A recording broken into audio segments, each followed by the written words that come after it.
국회의원 234명은 2016년 12월 9일 헌법에도 없는 대통령 불신임을 의결하여 박 대통령을 청와대에 유폐시켰다. 국회는 헌법에도 없는 대통령 불신임안을 대통령 탄핵 소추안으로 위장하였으므로 각하가 정답입니다. 첫째, 어느 원로 법조인의 법률 의견. 여러 가지 탄핵 사유를 묶어서 한 개의 탄핵 사유로 일괄 표결한 것이라면 법원은 그 사유 중 가장 가벼운 것부터 심리하여 만일에 그 가벼운 것이 중대한 법령 위반이 아니라서 대통령직을 해임하기에 충분하지 않다고 판단한다면 나머지 다른 탄핵 사유들에 대하여는 살펴볼 필요도 없이 이 사건 탄핵 소추는 기각되어야 한다. 이것은 오늘 한 변호사님이 헌재에 제출하여 달라고 정기승 전 대법관님께 요청하시어 제가 헌법재판소에 제출한 법률 의견입니다. 이 변호사님은 지난 40년간의 저의 판사 변호사 시절에 제가 본 법관 중 가장 법리가 간단 명료하시면서도 올바르셨던 한 전직 대법관님의 법률 의견입니다. 저는 이분의 의견에 전적으로 동감입니다. 일괄 표결하였으니까 일괄 판결해야죠. 한 개의 의안이니까 한 개로 판결해야죠. 의결은 한 개인데 판결이 13가지라면 불고 불리의 소송법 대원칙에 맞지 않지요. 둘째, 국회는 탄핵 소추를 의결한 것이 아니라 헌법에도 없는 대통령 불신임안을 의결한 것이다. 제가 보기에 지난 2016년 12월 9일 국회가 한 탄핵 소추 의결은 구체적인 탄핵 사유에 대한 의결이 아니라 13개 탄핵 사유를 참작 고려한 탄핵 찬성 의결입니다.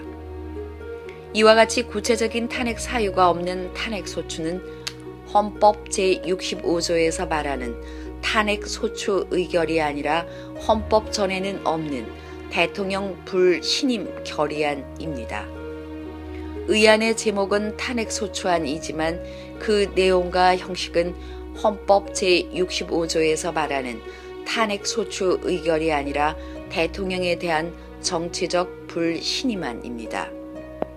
그렇기 때문에 탄핵 소추안 내용이 법률 사전에는 없는 비선 조직이니 국정농단이니 하는 정치적 탄핵 용어로 되어 있고 고의에 대한 요건의 설명도 없고 죄명도 뇌물죄 더하기 직권남용죄 더하기 강요죄라는 법전에 없는 복합 범죄로 되어 있고 대통령의 해난사고 피해자 구조 책임이라는 세계 어느 법전에도 없는 해괴한 대통령 법률 책임이 나오고 여성 대통령의 사생활을 10분 단위로 밝히라는 야만적인 횡포가 나오고 공익법인 설립 모금을 통치자금 비리와 같이 포괄 뇌물죄로 보는 기가 찬 사이비 법률 적용이 나오고 평생 친구 사업 중 도와주고 연설문 수정에 도움 좀 받은 것을 가지고 비선 조직에 의한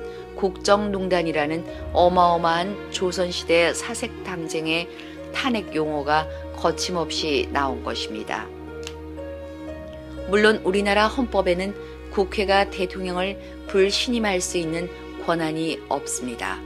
권한이 없기 때문에 설사 그 불신임안을 234명이 아니라 국회의원 300명 전원이 찬성했더라도 이는 법률상 무효의 의결입니다.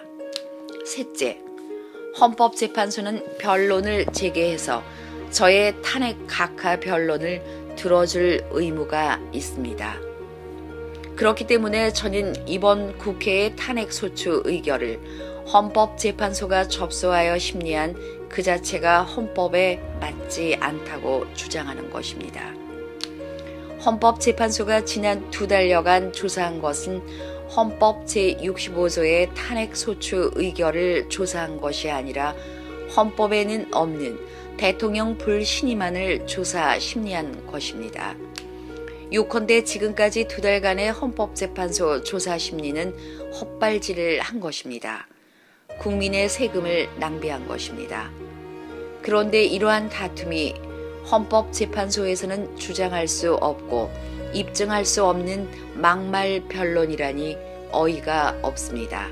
넷째, 국회는 신성불가침의 초헌법기관이 아니다. 여러분, 국회는 무슨 초헌법기관입니까? 대한민국 국민이 건드릴 수 없는 신성불가침한 존재입니까? 촛불 국회의 오만은 이 세계 어느 민주국가에서도 찾아볼 수 없는 오만과 무지의 극치입니다. 이는 인민을 자신의 종으로 생각하는 북한 정권 김일성과 그 세습 후계자들이 인민들에게 부리는 오만과 별반 다르지 않습니다. 신의 무서움을 모르는 건방진 인간들의 행동입니다. 국민 여러분, 이러한 오만한 국회의원들에게 복종하는 것이 법치 민주국가의 시민이 할 태도라고 생각하십니까? 아닙니다.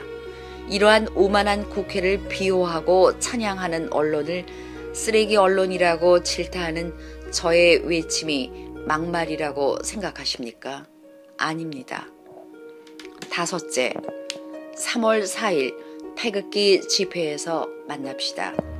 여러분, 만일 여러분들이 제 말에 동의하신다면 3월 4일 토요일 태극기 집회에 나와 주십시오.